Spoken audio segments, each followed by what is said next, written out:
Finalmente chegamos na parte mais interessante desse livro. Hoje, então, a gente vai fazer a leitura da etapa 4, 5 e o caso do Homem de Negro, que é impressionante. E sem mais delongas, né? Vamos lá, Alexandre? Você começa? Você Vamos puxa esse lá, bonde? começo. Vamos lá. Etapa 4: a identificação do psicanalista com a criança fantasística. Passemos agora à quarta etapa do processo da escuta. Lembre-se de que essa é a etapa da identificação. O que acontece então? O psicanalista está, por exemplo, diante de uma criança que desenha e conversa com ele. Sem deixar de ouvir o que diz o pequeno paciente, o analista observa o desenho. Detém-se num detalhe distoante que chama sua atenção. Pode até trocar algumas palavras com o pequeno paciente e, simultaneamente, em silêncio, como quem não quer nada, operar uma descida mental do consciente para o inconsciente. Ele vê surgir dentro de si a cena fantasística de que falamos e, instalando-se no coração dessa cena, sente então a emoção que o personagem central da ação sentiria, ou seja, identifica-se em silêncio com o ser imaginário da fantasia percebida. Identificar-se significa, portanto, o seguinte: o psicanalista experimenta não apenas o que sente o pequeno paciente diante dele, mas o que sente a outra criança, a criança da fantasia. Eu gostaria de insistir nisso. Não sinto apenas o que meu paciente vive ou experimenta. Sinto, sobretudo, o que vive ou experimenta o ser fantasístico que aparece em minha cabeça. Assim, nessa quarta fase da identificação, o profissional adota duas posições distintas e simultâneas. Uma de presença ativa na realidade concreta da sessão. O analista observa, compreende e intervém. Outra de presença ativa em sua realidade interna. Dissociado, o analista desempenha, portanto, duas funções paralelas. É, ao mesmo tempo, um interlocutor aberto para o exterior, atento às manifestações do seu pequeno paciente, e um receptor, que vibra ao ritmo da emoção vivida pelo ser fantasístico percebido pelo inconsciente instrumental, que se impõe agora à sua consciência. Essa identificação interna com um personagem de ficção interno é, como se pode imaginar, difícil de compreender, difícil de formular e, com certeza, difícil de admitir. Creio que a melhor maneira de fazer-me entender é relatando o caso do Homem de Negro, logo adiante. Demorei muito para discernir os movimentos mais sutis que se produzem no espírito de um psicanalista, quando interioriza tão intensamente a intimidade secreta e silenciosa de seu paciente. Não foi tarefa, não foi tarefa simples, mas, agora que consegui formalizar o fenômeno da escuta endopsíquica e terapêutica, penso que numerosos clínicos irão se reconhecer nessa maneira de tratar o sofrimento do outro. Acho que aqui Algum não tem comentário? muito, né, o que falar. A gente já Bem direto, né? fica o gancho para quem não viu o vídeo anterior, na playlist tem. A gente comentou bem, né, sobre Sim. essa parte. É, e tá bem explicado, eu achei, tá bem direto. Eu sigo na etapa 5. Sim, segue na etapa Vamos lá. 5. Etapa 5: a interpretação. Isso é o que encontrei de você no mais profundo de mim. Mas como intervém então o psicanalista, carregado como está por essa emoção vivida pelo seu imaginário que aparece em sua cabeça? Chegamos assim à quinta e última etapa do processo da escuta, etapa na qual o psicanalista interpreta, ou seja, põe em palavras a fantasia que percebe, palavras essas que ele comunica ao paciente. Aqui, o terapeuta é um intermediário entre a fantasia que ele percebe e a pessoa do paciente, ávida por ouvir uma palavra que lhe mostre aquilo que a corrói por dentro. Percebo em mim o que se passa nele e lhe digo. Converto-me assim no intérprete de uma partitura que tenho diante dos meus olhos, esperando que o ouvinte, aberto à minha música, se diga e me diga: eis aí a minha melodia profunda. Bonito isso. É bem poético, né, esse Uhum. pedacinho. Quero observar que, antes de dirigir-se ao paciente, o analista pode optar por falar ou calar. Pode resolver não dizer nada. Pode anunciar em voz alta palavras simples e sugestivas, nunca teóricas, ou até apresentar uma alegoria, como no exemplo que você vai ler em seguida. Seja uma palavra simples ou uma alegoria, trata-se sempre de interpretações psicanalíticas, porque brotam de uma escuta endopsíquica e porque incitam o paciente a se auto-observar e a mudar sua maneira doentia de julgar-se. Maneira doentia de julgar-se. Hã? Já ouvi falar disso antes, né? Já ouvimos em algum lugar. Quando eu disse que um psicanalista pode ficar calado, estava falando de um silêncio deliberado, ditado pelo senso de oportunidade. Indiscutivelmente, há uma grande diferença entre ficar calado quando se tem muito a dizer e ficar calado quando não se tem nada a dizer. Justamente, o difícil para um psicanalista é saber calar-se no momento em que arde de impaciência para falar. Achei bastante interessante essa parte aqui.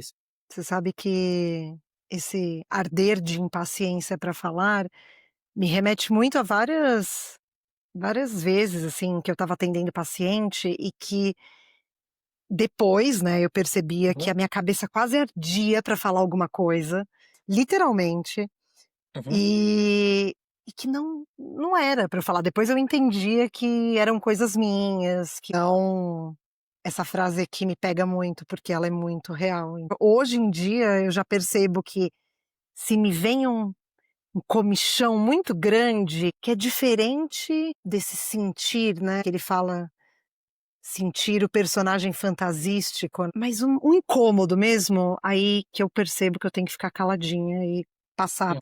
para o próximo momento. Isso me lembrou história que aconteceu comigo e sei que é bastante repetitiva. Agora, fazendo alguma supervisão, eu já tenho visto isso e creio que muitas pessoas no começo do atendimento, no começo da clínica, passaram por isso, que é o famoso dar um feedback muito cedo. Uhum. Ver o que está acontecendo e falar para o paciente mais cedo do que o paciente estava preparado. O famoso não conseguiu segurar esse ardor, provavelmente.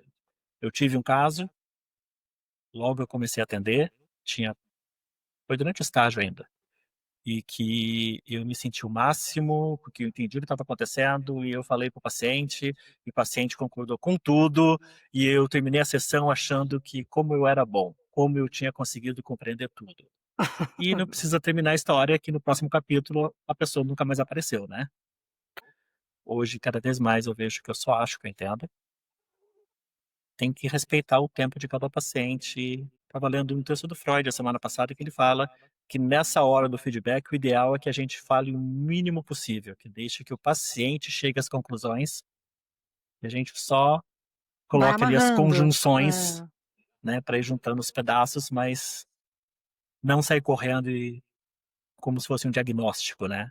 Ah, mas é muito normal, nos primeiros atendimentos, principalmente, essa ansiedade, Uhum, essa coisa de querer mostrar serviço, né. Acho que para quem tá vendo e ouvindo a gente, eu acho que tem que normalizar muito essa situação, porque é justamente a partir dessas experiências e desses relatos nas supervisões e desse remanejamento, né, de como uhum. se comporta, de como entende o que está acontecendo consigo mesmo e dentro da análise dos pacientes, que a gente vai conseguindo, né, fazer de uma maneira diferente, mais tranquila, eu diria. Eu acho hoje em dia que não é só uma questão de técnica. É o ficar quieto mesmo quando se tem o que falar, como está aqui, excelente, mas é saber que falar naquele momento não traz benefício nenhum para ninguém. Então eu vou estar tirando do paciente a possibilidade de se entender se eu falar e explico para ele. Então eu acho que tem 2 coisas aqui. Primeiro, a gente nunca sabe se realmente a nossa conclusão está certa, se o paciente não fala ele próprio. E segundo, que a gente está atrapalhando tudo, a gente está atrasando o processo, de certa forma, por uma ansiedade nossa, Sim, é o por não famoso calado aguentar. vence. Exato.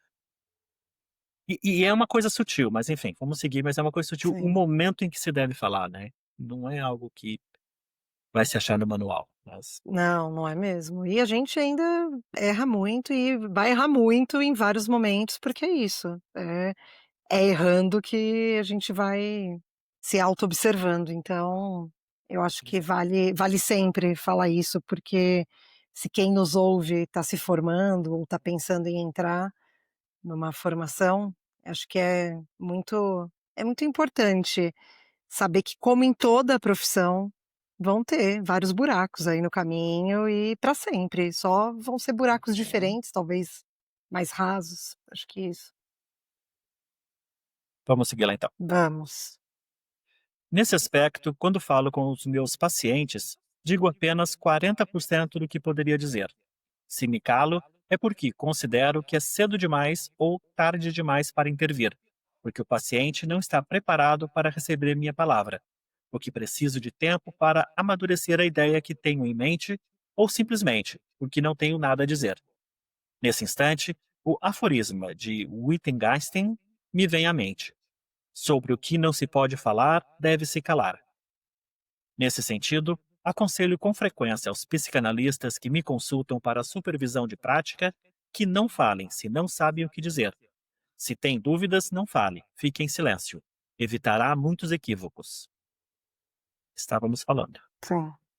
Outra reflexão importante: quando um psicanalista fala, deve acreditar profundamente no que diz e alimentar a esperança de que sua palavra possa emocionar o outro.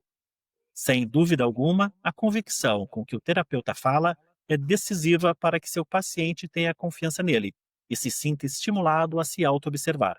Eu vou parar aqui um minutinho, mas eu tô Tá? dando risada enquanto você está lendo, Hum. porque essa última frase tem muito do que me fez, em algum momento, escolher ser psicanalista, essa Hum. convicção em falar coisas que antes eram ditas em outros contextos, em outros cenários, e que eu digo, se tem gente aqui que está ouvindo e vendo e que fala com convicção sobre vários assuntos, já é um passo para ser um psicanalista que dá conta desse Uhum. trabalho. Para mim tocou, obviamente, uma frase anterior, quando fala que o psicanalista deve acreditar profundamente e alimentar a esperança de que sua palavra possa emocionar o outro. Isso para mim fez todo sentido. Seguindo então, Sim. para encerrar essa quinta e última etapa, eu gostaria de sublinhar que a observação e a compreensão, assim como a escuta e a identificação endopsíquicas, só têm valor terapêutico se desembocarem numa interpretação bem-sucedida, ou seja, numa interpretação capaz de dizer com clareza ao paciente aquilo que ele já sabe, mas de maneira confusa. Colocar a ordem no parquinho, né? Pois Porém, é. atenção!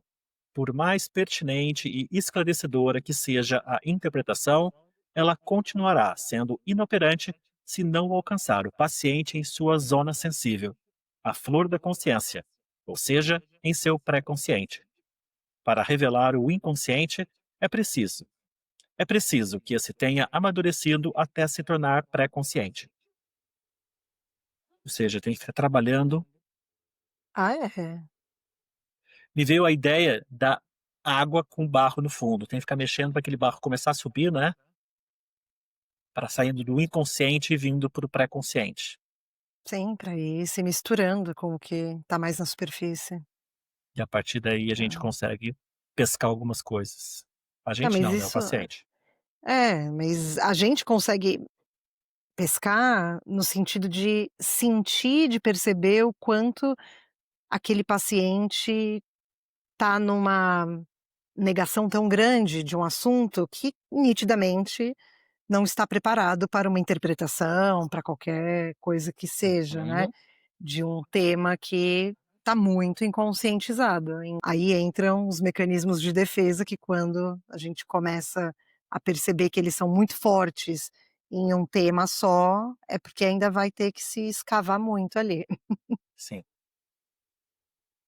Dizer que o inconsciente amadureceu como um fruto sob o sol significa que os inumeráveis intercâmbios entre paciente e analista, intercâmbios que incluíram numerosas microinterpretações, prepararam a chegada do momento em que a interpretação provocará uma reviravolta no ser do sujeito.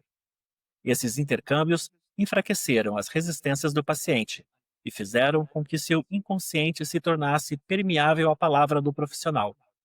Sejamos claros: se a minha interpretação foi eficaz, é precisamente porque o inconsciente, tornando-se pré-consciente, abriu-se para o outro. Repito minha fórmula mencionada há pouco. Fórmula capital que retomarei a seguir, modificando-a levemente. Interpretar é dizer com clareza ao paciente o que ele já sabe pré-conscientemente. Com certeza, cap- capto em mim, o- capto em mim com o meu inconsciente o inconsciente de meu paciente. Mas quando interpreto, digo somente aquilo que ele está preparado para ouvir. Em suma, não interpretamos de imediato o inconsciente, apenas quando ele se transforma em pré-consciente. E eu acrescentaria: nós o interpretamos falando a língua do pré-consciente, ou seja, empregando os verbos, os substantivos e os adjetivos que o paciente usa quando fala consigo mesmo em seu diálogo interior. Isso é muito interessante, muito importante. Usar o vocabulário do paciente. Sim. Não necessariamente é fácil, mas é muito importante, faz muita diferença. É, para que ele possa se ouvir a partir de uma outra pessoa, literalmente, né. Uhum. Recapitulando, se tivéssemos que resumir numa única frase o essencial do processo da escuta, daríamos a palavra ao inconsciente do psicanalista que diria: uma vez obtido o silêncio interior, capto o inconsciente do meu analisando, que se impõe como uma cena fantasística, visto a pele do personagem principal e deixando-me levar pela ação, transmito por fim ao paciente, com infinita delicadeza, o que acabo de viver. Ah, ele é muito lorde.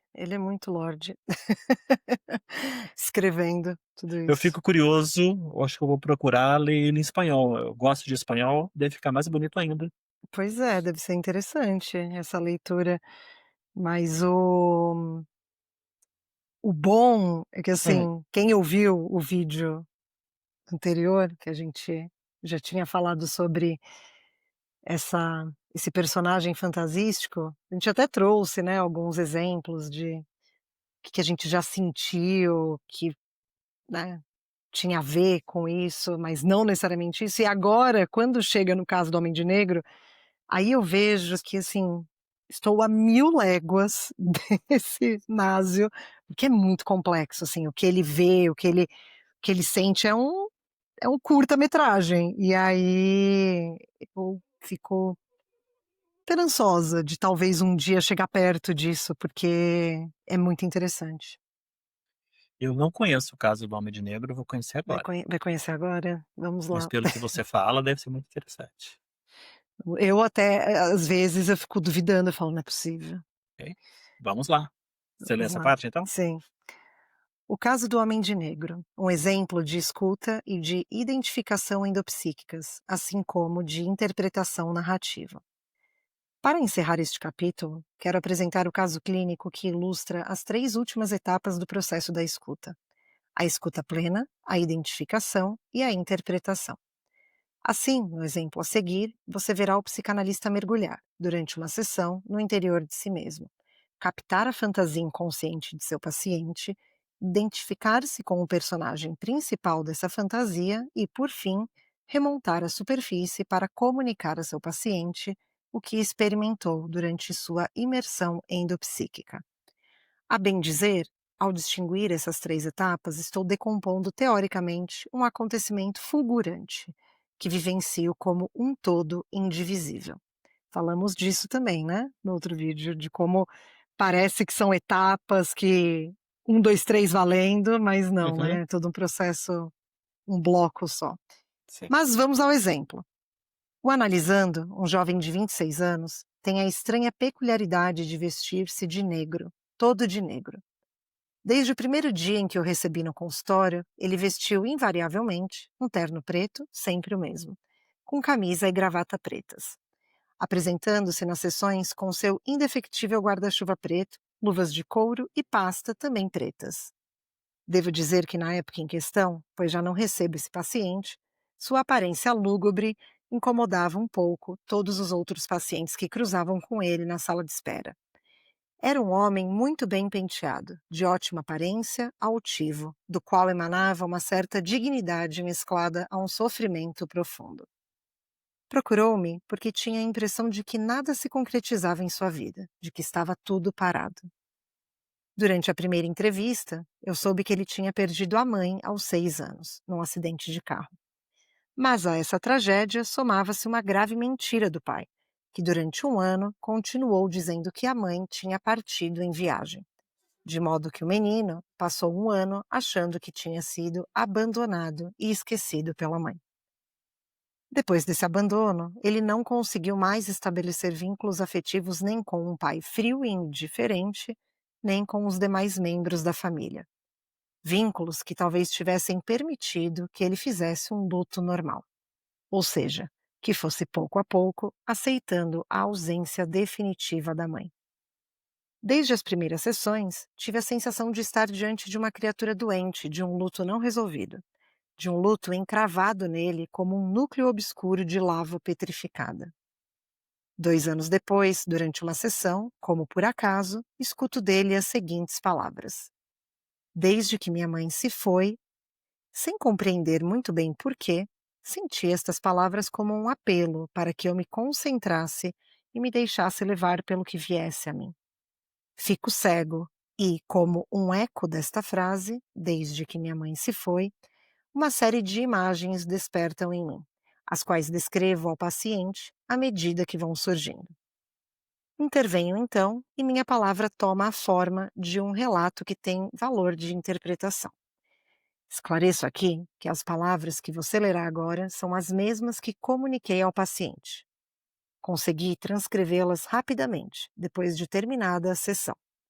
Eu estava tão impressionado com o que acabava de viver que, assim que o paciente partiu, sentei na escrivaninha e passei para o papel as palavras que tinha lhe dito. Eis o que eu disse ao homem de negro. Você acabou de dizer, desde que minha mãe se foi. E ao escutá-lo, apareceu-me a imagem de uma mãe que foge de casa, abrindo precipitadamente o portão. Um menino de 6 anos quer ir com ela. Como se soubesse que sua mãe está indo embora para sempre, o menino grita: Espere por mim, mamãe. Espere, vou com você. Mas a mãe, sem se voltar, responde: Não, não, você fica. Você não pode vir comigo. Apesar das súplicas do menino, a mãe parte e o menino corre atrás dela. A mãe corre e ele corre atrás. Ela corre e ele a segue, incansável, correndo sempre, seguindo seus passos. E assim, mãe e filho seguem, um atrás da outra, sem se juntarem jamais. E é assim há anos e anos, numa perseguição sem descanso. Até o dia em que o menino vê a silhueta da mãe se afastar e se diluir no horizonte. Esgotado, o menino para de correr e finalmente renuncia a alcançar a mãe. Já sem forças, senta à beira do caminho. Recupera o fôlego e, de repente, observando suas mãos, suas pernas, descobre que não é mais um menino, que cresceu, que se transformou num homem, que também amadureceu interiormente, pois já não vibra nem sonha como um menino pequeno. Depois de dizer estas palavras, faço uma pausa em minha intervenção e, dirigindo-me de maneira mais direta ao paciente, acrescento: Está vendo? Deter-se à beira do caminho, quando você descobre que não é mais um menino, mas um homem, isto é a análise, este é o trabalho que estamos fazendo juntos. Todas essas palavras e todas essas imagens que acabo de contar são as que disse ao analisando conforme as percebi interiormente. Enquanto eu falava, o jovem escutava num silêncio compacto, inteiramente concentrado em minhas palavras. E quando terminei minha intervenção, pude ouvir sua emoção sufocada por soluços contidos. Eu mesmo, ao dizer essas palavras, fui arrastado pelo fluxo irresistível das imagens que se sucediam em meu espírito, pela palavra que vinha de mim e pela vivacidade de minha identificação com aquela criança desesperada por não poder deter a mãe. Eu era e me sentia o menino imaginário. Vivia o dilaceramento que o menino vivia. Mesmo assim, devo confessar que, embora me deixasse transportar pela imagem e pelas palavras, conservava o pleno domínio de minha intervenção e estava consciente de minha dissociação. Evitei, por exemplo, utilizar certos termos. Lembro que, num determinado momento, quase disse que sua mãe havia subido para o reino dos céus, mas desisti, pensando que semelhante clichê diminuiria a autenticidade de minha intervenção. Se falo aqui desse cuidado, é porque quero mostrar até que ponto minhas palavras, ainda que não premeditadas, foram sem dúvida escolhidas com cuidado. Eu falava francamente e queria que meu paciente me ouvisse falar francamente também. Esclareço ainda que essa sessão abriu a fase final da terapia, que se completou 1 ano e meio depois. Hoje não atendo mais esse paciente, mas sei, pois ele se comunica comigo regularmente, que formou uma família feliz e está muito bem no trabalho. Para mim, o caso do Homem de Negro continua a ser uma experiência muito bonita do modo como um psicanalista escuta, interpreta e conduz seu paciente à cura. Pô, é uma coisa, não? E criou uma história, poesia, conto, enfim. Eu fico me pensando até onde imagens que ele usou, por exemplo, de ficar sentado, por exemplo, ficar sentado à beira do caminho, por exemplo, de correr, se não eram, não dá para saber coisas, expressões, metáforas que o paciente usava. De correr atrás de coisas, de ficar sentado, de se sentir à beira do caminho. Não sei, ele não fala. É, não fala. Mas, de qualquer forma, até para mim que não sabia da história, o jeito que ele conta é muito emocionante, né. A primeira vez que eu li esse livro e li o caso, eu chorei, lendo esse caso, porque eu falei: "Não é possível, Sim. não é possível que essa pessoa viveu isso dessa maneira". É claro que, de novo, ele já estava aqui há mais de ano, né, ele falou isso? Levou 2 tempo. anos, né, Já estava era há 2 isso? anos quando ele Ah, chega a ter, digamos assim, essa tranquilidade, segurança para falar. Mas veja que não foi uma interpretação, né. não, não é, completamente essa Sim, vivência do personagem fantasístico, não é interpretação. É muito é muito melhor do que interpretação. exatamente, porque é metáfora, Ma né. então, mas é uma metáfora que ele não o analista não cria essa Uhum. metáfora, ele enxerga como se fosse um filme passando na cabeça dele, e isso é muito incrível, muito. É uma coisa que tá, sei lá, é irreal, talvez eu seja ateia dessa história ainda, mas é impactante. Espero um dia ter uma oportunidade de viver isso atendendo alguém. Muito bom. Ainda tem um pedacinho aqui, né, vamos lá. Tem. O trabalho com esse analisando permitiu que eu comprovasse mais uma vez que a imersão do psicanalista no interior de si mesmo, para ali encontrar o inconsciente do outro, é o mais poderoso agente de cura que conheço. É chegado o momento de concluir este capítulo. Eu quis mostrar que um psicanalista trabalha com seu inconsciente, mas com um inconsciente muito particular, totalmente diferente de seu inconsciente pessoal. Trata-se de seu inconsciente instrumental, um inconsciente enriquecido à força de captar, sentir e traduzir em palavras as emoções inconscientes dos pacientes. No entanto, esse órgão captador, identificador e tradutor não pode operar se não conseguirmos fazer silêncio em nosso interior. Por isso, durante a escuta, é importante descer dentro de nós mesmos para estabelecer o vazio em nosso interior. Quanto mais profundo for o solo em que tocarmos, mais forte será o impulso que nos fará saltar de volta à superfície e encontrar ali a palavra mais justa, capaz de aliviar o paciente de seu sofrimento. A escuta do psicanalista é esse mergulho luminoso para dentro de si mesmo. A psicanálise é esse impulso gerador de mudança. Tenho só uma palavra para esse Muito homem, bom. parabéns. Eu vou voltar aqui algumas coisas.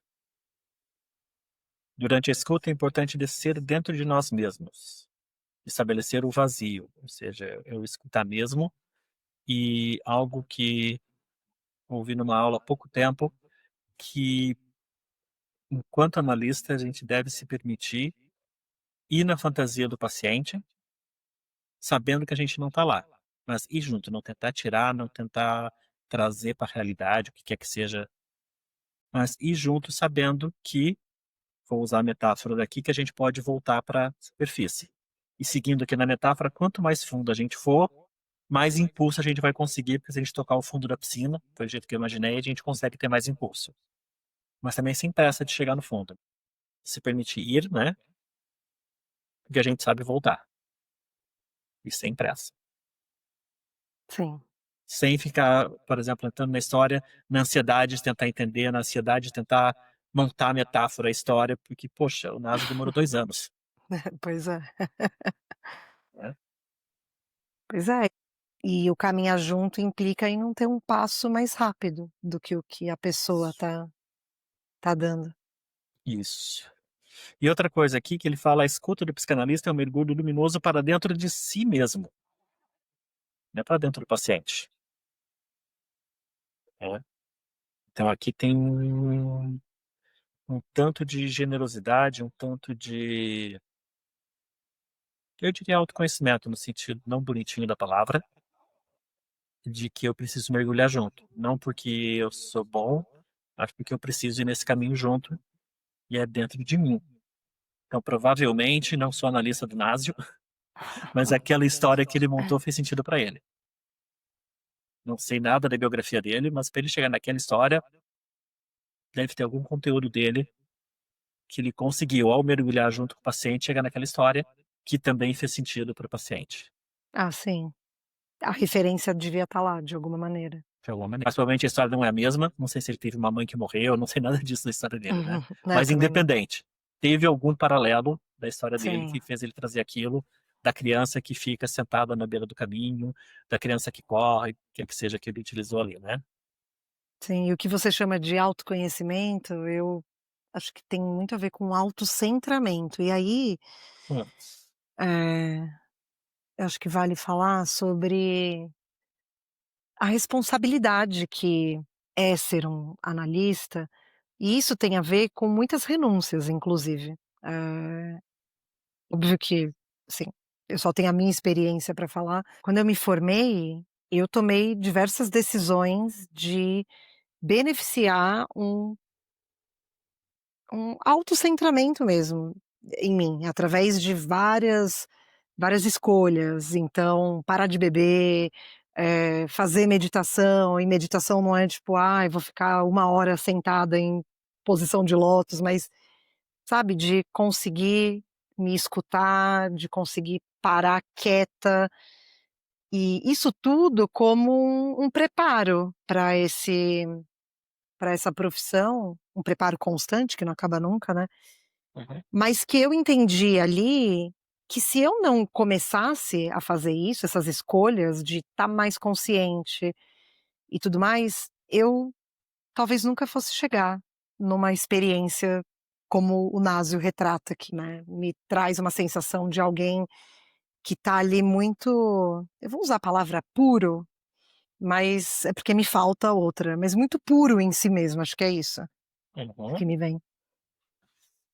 É, completando um pouco aí, eu concordo com você, a gente teve muitas escolhas, muitas mudanças feitas e sendo feitas, e, na minha opinião, a partir do momento que eu escolhi, que eu decidi ser psicanalista, uma das renúncias, usando o teu termo, que eu fiz, foi que eu não tenho, na minha opinião, o direito de não trabalhar em mim mesmo. Eu não tenho o direito de reconhecer alguma característica, vou usar um termo bem neutro, em mim e não querer trabalhar e não querer ver. E falar: "Não, tá tudo bem, sobrevivi bem até hoje assim, eu vou continuar assim". Porque eu acho que o paciente tem todo o direito de falar: "Eu não quero mexer nisso", mas o analista que faz isso, ele está sendo egoísta, porque ele está tirando do paciente a possibilidade de melhorar, caso o paciente queira, porque se eu não conheço aquilo, se eu não mergulho naquilo também, como que eu vou ajudar alguém a nadar se eu não sei nadar, né? Sim. Como que eu vou tirar alguém do poço se eu nunca entrei no poço?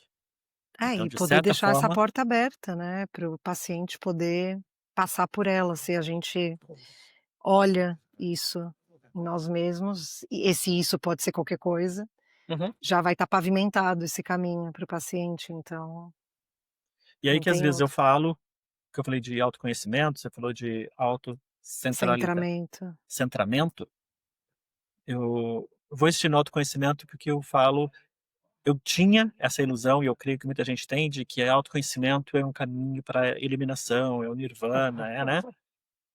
E conforme eu me conheço, eu descubro que, vou usar o termo que eu sempre uso, que não é fofo. Que a gente se conhecer não significa que eu, é bonito, é legal. Não. É bastante coisa feia, é bastante coisa que eu critico, obviamente, né? E aí Não se significa que reconhecer eu que vou tá ali gostar. não é legal. Tem um meme que é muito sábio e diz: "Eu me autoconheci tanto e agora eu não tô gostando de nada do que eu tô vendo em mim". Mas aí isso também é muito bacana, é muito interessante, porque, eh, esse processo ele acontece muito na análise, Uhum. principalmente durante muito tempo de análise, de você não gostar nada em si mesmo e depois começar a achar as belezas, né, que vem aí saltar aos olhos depois de falar: "Nossa, Eu já perguntei pra que mais de uma tristeza". pessoa que chegou em mim e falou: "Ah, eu queria me autoconhecer", e a minha resposta é: "Tem certeza?" E depois não tem volta, né. É Mas verdade. enfim, hã, sem querer desestimular ninguém, mas eu acho que é exatamente por conhecer, por reconhecer que a gente não é o alecrim dourado, como se diz na gíria, que cria-se esse espaço para se escutar o outro sem julgar, porque não sou nada melhor. Sim, Não, é. e aí não é teoria, não é: "Ah, eu não vou julgar porque eu aprendi que não pode julgar". Não, é porque eu faço igual. É um ponto de humildade, de reconhecimento. Ontem, uma página de um livro que eu estava lendo que começava falando justamente sobre esse ponto de humildade, mas falava de uma maneira mais geral como humanidade. Sim. E que essa humildade aplicado aqui, é o que a gente faz, né, o ser psicanalista, é parte do que permite com que não se julgue, porque, pô, eu já enxerguei em mim, então, ok, eu entendo que exista em você algo parecido. Uhum. E tá tudo bem. Tá tudo bem. Então, na próxima leitura comentada, a gente vai para ideia central do livro. Isso aí. Vamos ver depois até quando. É bem curto, eu acho. Acho que a gente vai É, andar já até um pouco mais sim. Tô vendo aqui as nesse. páginas, provavelmente a gente vai fazer o 2, que é a ideia central do livro, e o 3 E o também, né. 3, Pelo menos sim, uma parte dele. exatamente. E aí, deixem aqui nos comentários suas ideias sobre essa leitura comentada, sugestões, inclusive, a gente está chegando na metade do livro, então, o que gostaria de ver ser comentado aqui, algum texto, alguma coisa que faça muito sentido, né, Alexandre? Exato. Comentem, a gente sempre lê, a gente responde. Nós temos as nossas ideias, mas estamos abertos para sugestões, o que vocês gostariam que a gente falasse, lesse, discutisse, tá bom? Vamos construir isso junto com vocês. E Até a muito próxima obrigado. então. Tchau, tchau.